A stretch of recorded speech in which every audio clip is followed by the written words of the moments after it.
नमस्कार, जय करवा माता। आप सभी दर्शकों का स्वागत है प्राचीन ज्ञान चैनल में।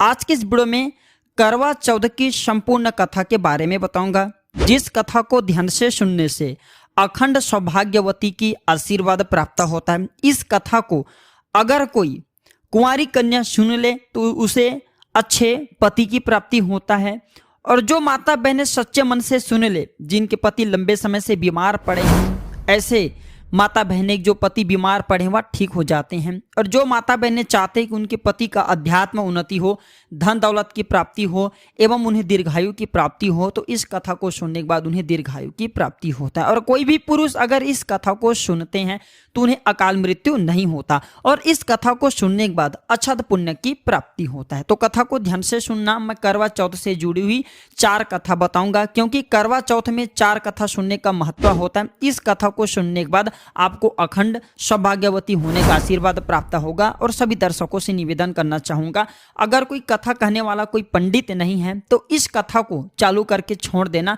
आपको पंडित की जरूरत नहीं पड़ेगी। संपूर्ण जानकारी इस वीडियो में ही बता रहा हूँ। 4 कथा बताऊंगा, इसके बाद मैं आप लोगों को करवा माता की आरती भी बताऊंगा। वीडियो के आखिरी में ध्यान से सुनना।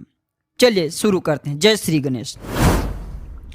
करवा चौथ वाले दिन सर्वप्रथम व्रत करके सायंकाल को एक पटरे पर सतिया काढ़कर एक जल से भरा लोटा या करुआ उस पर रखना चाहिए।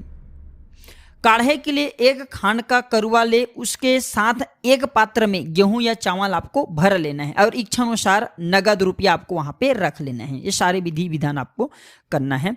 फिर रोली, चावल, गुड़ आदि से गणेश जी की पूजा करना है, और करवे पर रोली से 13 बिंदी आपको लगाना है। ये छोटे छोटे जानकारी इसलिए बता रहा हूँ ताकि आपको ये सारे जानकारी करना है।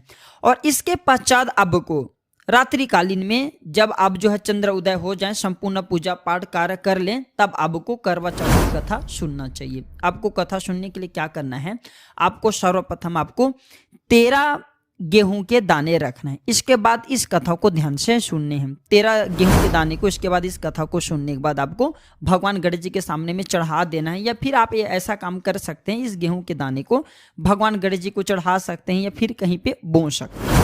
चलिए कथा ध्यान से सुनना। और सभी दर्शकों से हाथ जोड़ के जितने भी मेरे बहन वीडियो को देख रहे हैं सभी से मैं प्रार्थना करना चाहूँगा, जो भाई इस वीडियो को देख रहे हैं प्रार्थना करना चाहूँगा, आप एक काम जरूर करना। यह कथा सुनने के बाद 1 रुपये का दक्षिणा आप किसी बच्चे को दे देना, क्योंकि कथा सुनने के बाद पूर्ण रूप से फल प्राप्त तब होता है जब उन्हें दक्षिणा दिया जाए। या फिर जो माता बहनें हमें दक्षिणा देना चाहती हैं वह गिफ्ट भी कर सकते हैं। आप द्वारा दिए गए पैसे गरीब एवं असहाय लोगों की सेवा में मैं समर्पित करता हूँ। ध्यान से सुनना कथा। पहली कथा है, एक साहूकार था जिसके 7 बेटे और 1 बेटी थी। 7 भाई व बहन एक साथ बैठ करके भोजन किया करते थे। एक दिन कार्तिक कृष्ण पक्ष की चौथ का व्रत आया तो भाई बोला कि बहन आओ भोजन करें। बहन बोली कि आज करवा चौथ का व्रत है, चांद उगने पर ही मैं खाऊंगी। तब भाइयों ने सोचा कि चांद उगने तक बहन भूखी रहेगी, तो एक भाई ने दिया जलाया, दूसरे भाई ने छलनी लेकर उसे ढका और नकली चांद दिखा करके बहन से कहने लगा कि चल चांद उग आया है, अर्धा दे ले। बहन अपनी भाइयों से कहने लगी कि चलो अर्धा दें, तो भाभी बोली तुम्हारा चांद उगा होगा, हमारा चांद तो रात को उगेगा, क्योंकि भाभियों को ये सारे उनके षड्यंत्र पता थे। बहन ने अकेले ही चंद्र को अर्धा दे दिया और खाना खाने लगी।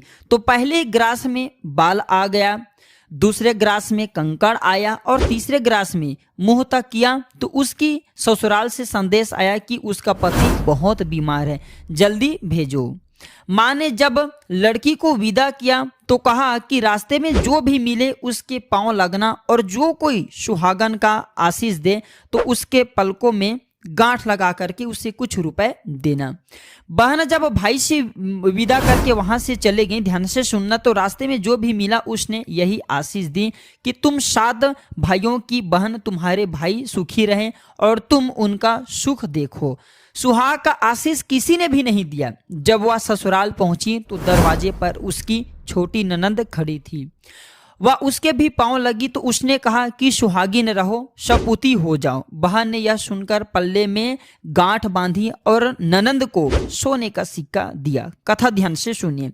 जब भीतर गए तो सास ने कहा कि पति धरती पर पड़ा है तो वह उसके पास जाकर के उसकी सेवा करने के लिए बैठ गई। बाद में सास ने दासी के हाथ बची खुची रोटी भेज दी। इस प्रकार से समय बीतते बीतते मृगशीर अर्थात मार्गशीर्ष की चौथ आई तो चौथ माता बोली करवा ले भाइयों की प्यारी बहन का करवा ले। लेकिन जब उसे चौथ माता नहीं दिखलाई दी तो वह बोली, हे माता, आपने मुझे उजाड़ा है तो आप ही मेरा उद्धार करोगी, आपको मेरा सुहाग देना पड़ेगा।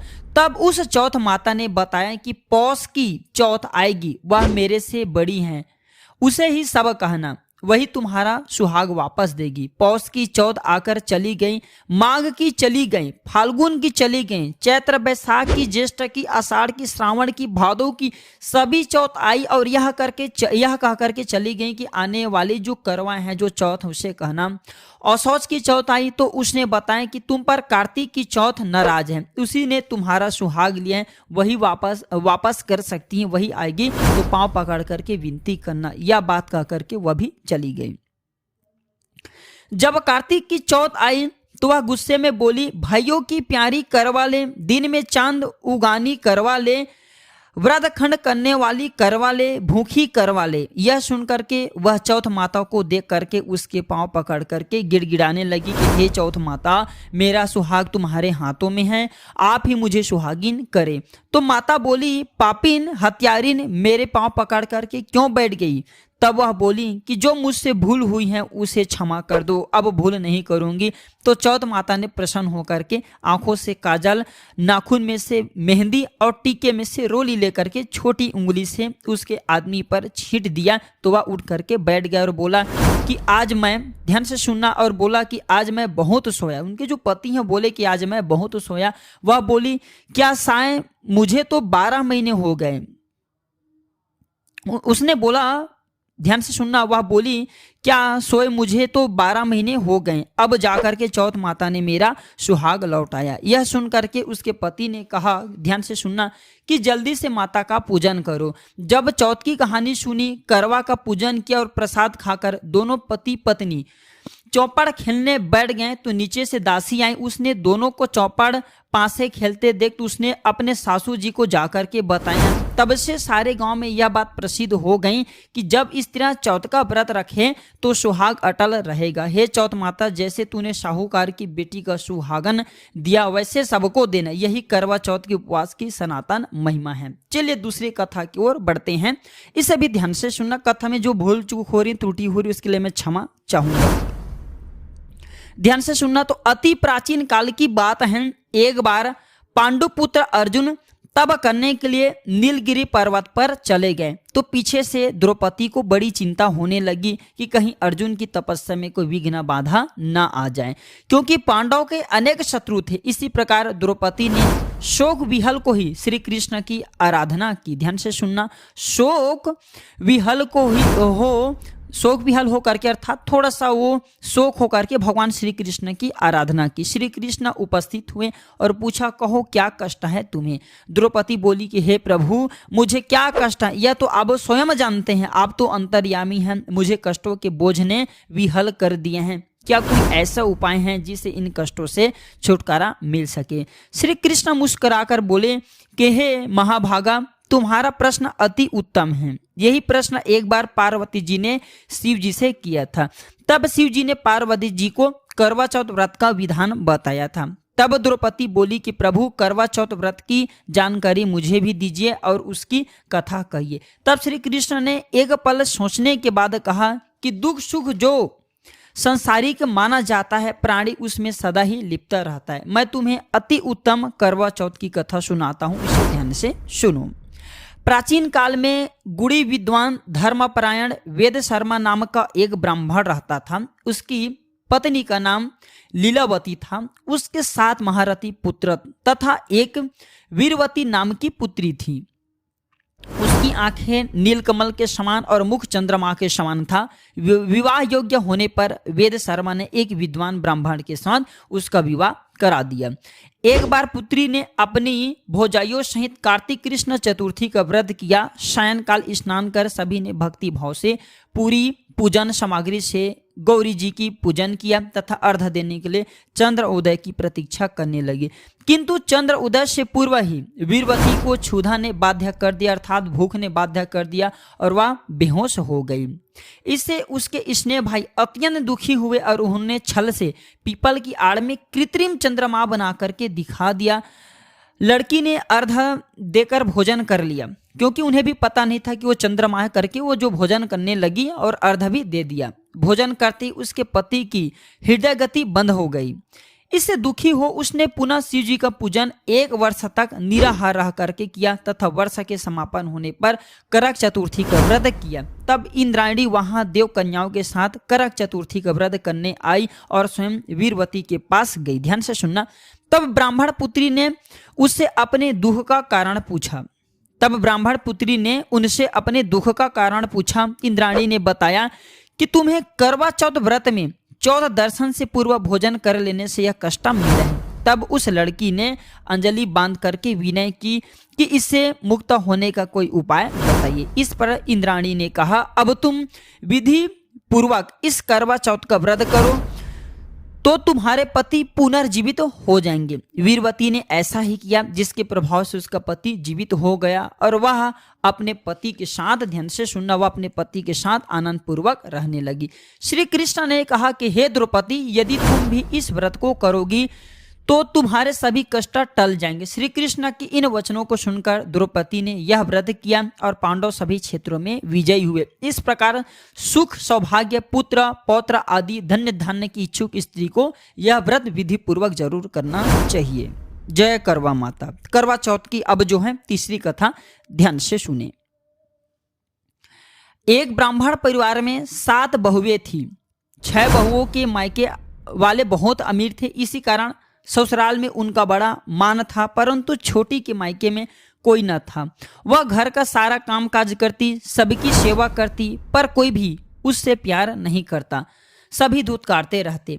तीज त्योहार पर भी जब उसके मायके से कोई न आता तो वह बहुत दुखी होती।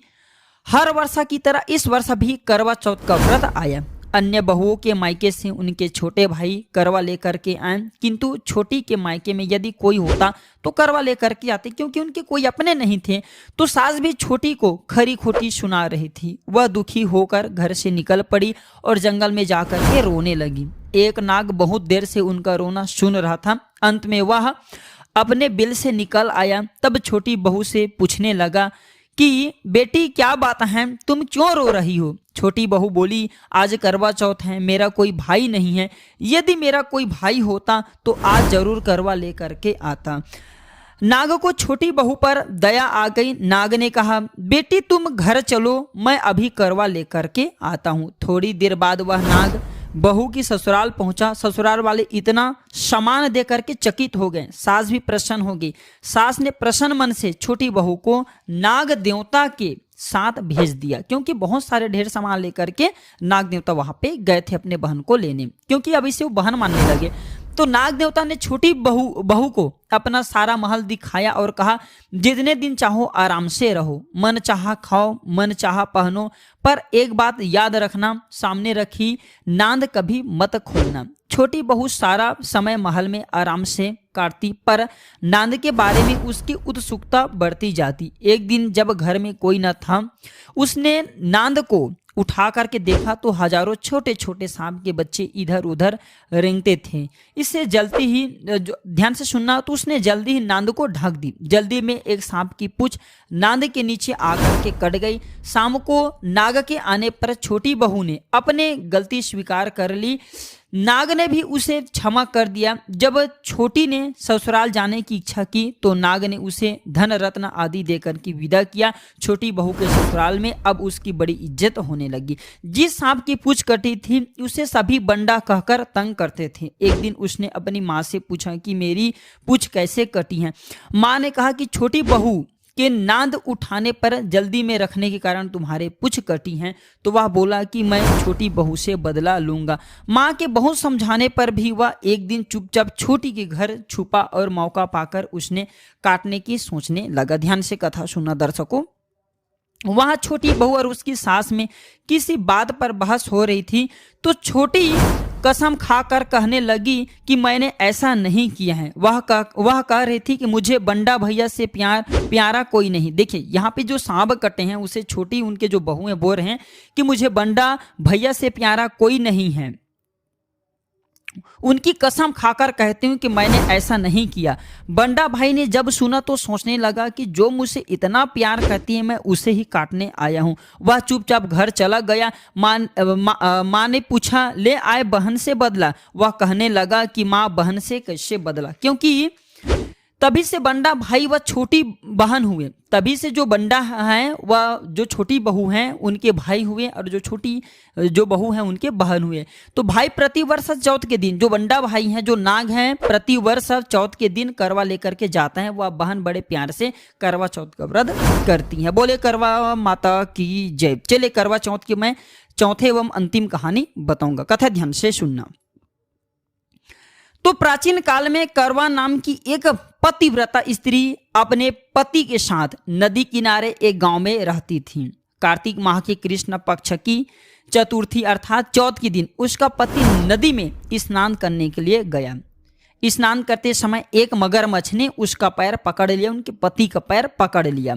वह करवा करवा नाम लेकर के जोर जोर से अपने पत्नी को पुकारने लगा। उसकी आवाज सुन करके उसकी पत्नी दौड़ करके आई और उसने मगरमच्छ को कच्चे धागे से बांध दिया। मगरमच्छ को बांधकर वह यमराज के यहाँ पहुंची और यमराज से बोली कि भगवान मगरमच्छ ने मेरे पति और ध्यान से सुनना मगरमच्छ ने मेरे पति का पैर पकड़ करके रखा है, अतः पैर पकड़ने के अपराध में आप अपने बल से उस मगरमच्छ को नरक में ले आओ। यमराज ने कहा कि अभी मगरमच्छ की आयु शेष है, अतः मैं उसे नहीं मार सकता। इस पर करवा ने कहा यदि आप ऐसा नहीं करोगे तो मैं अब को श्राप देकर के नष्ट कर दूंगी। यह सुनकर यमराज डर गए और उस पतिव्रता स्त्री करवा के साथ जाकर के मगरमच्छ को उन्होंने यमपुरी भेज दिया और करवा के पति को दीर्घायु प्रदान की। उसी दिन से यह करवा चौथ मनाई जाती है और सुहागिन स्त्री के द्वारा व्रत रखा जाता है। हे करवा माता, जैसे तुमने अपने पति की रक्षा की वैसे सबके पतियों की रक्षा करना। ये चौथी कथा थी। चले करवा चौथ की मैं आप लोगों को आरती सुनाता हूँ। ओम जय करवा माता, मैया जय करवा माता, जो व्रत करे तुम्हारा पाप उतर जाता। ओम जय करवा माता, सब जग की हो माता, तुम ही हो रुद्राणी मैया, तुम ही हो रुद्राणी। यश तुम्हारा गावत, यश तुम्हारा गावत, जग के सब प्राणी। ओम जय करवा माता, कार्तिक कृष्ण चतुर्थी, जो नारी व्रत करती हो मैया, जो नारी व्रत करती, दीर्घायु पति होवे, दीर्घायु पति होवे, दुख सारे हरती। ओम जय करवा माता, होए सुहागिन नारी, सुख संपत्ति पावे हो मैया, सुख संपत्ति पावे। गणपति बड़े दयालु, गणपति बड़े दयालु, विघ्न सभी नासे। ओम जय करवा माता, करवा माता की आरती, व्रत कर जो गावे हो मैया, व्रत कर जो गावे। व्रत उनका हो पूरन, व्रत उनका हो पूरन, सब विधि सुख पावे। ओम जय करवा माता, बोले करवा मैया की जय। तो सभी दर्शकों से प्रार्थना करना चाहूंगा इस आरती के बाद इस वीडियो को अपने तक सीमित मत रखना, इसे आगे जरूर शेयर करना। हो सकता है जो माता बहनें पहले बार व्रत रखी हैं तो ये जानकारी छोटे से वीडियो उनके लिए मंगलमय साबित हो जाए, क्योंकि बहुत सारे ऐसे माता बहनें रहती जिनके घर में कोई व्रत करने वाले नहीं होते। तो ये छोटे सी जानकारी किसी के लिए कल्याणकारी साबित हो सकता है। आप इस वीडियो को शेयर करेंगे तो आपके एक शेयर किसी के लिए मंगलकारी साबित होंगे, तो आपको भी पुण्य की प्राप्ति होगा। आज की वीडियो, आज की जानकारी यहीं पर समाप्त करता हूँ। वीडियो देखने के लिए धन्यवाद। नमस्कार। जय करवा माता।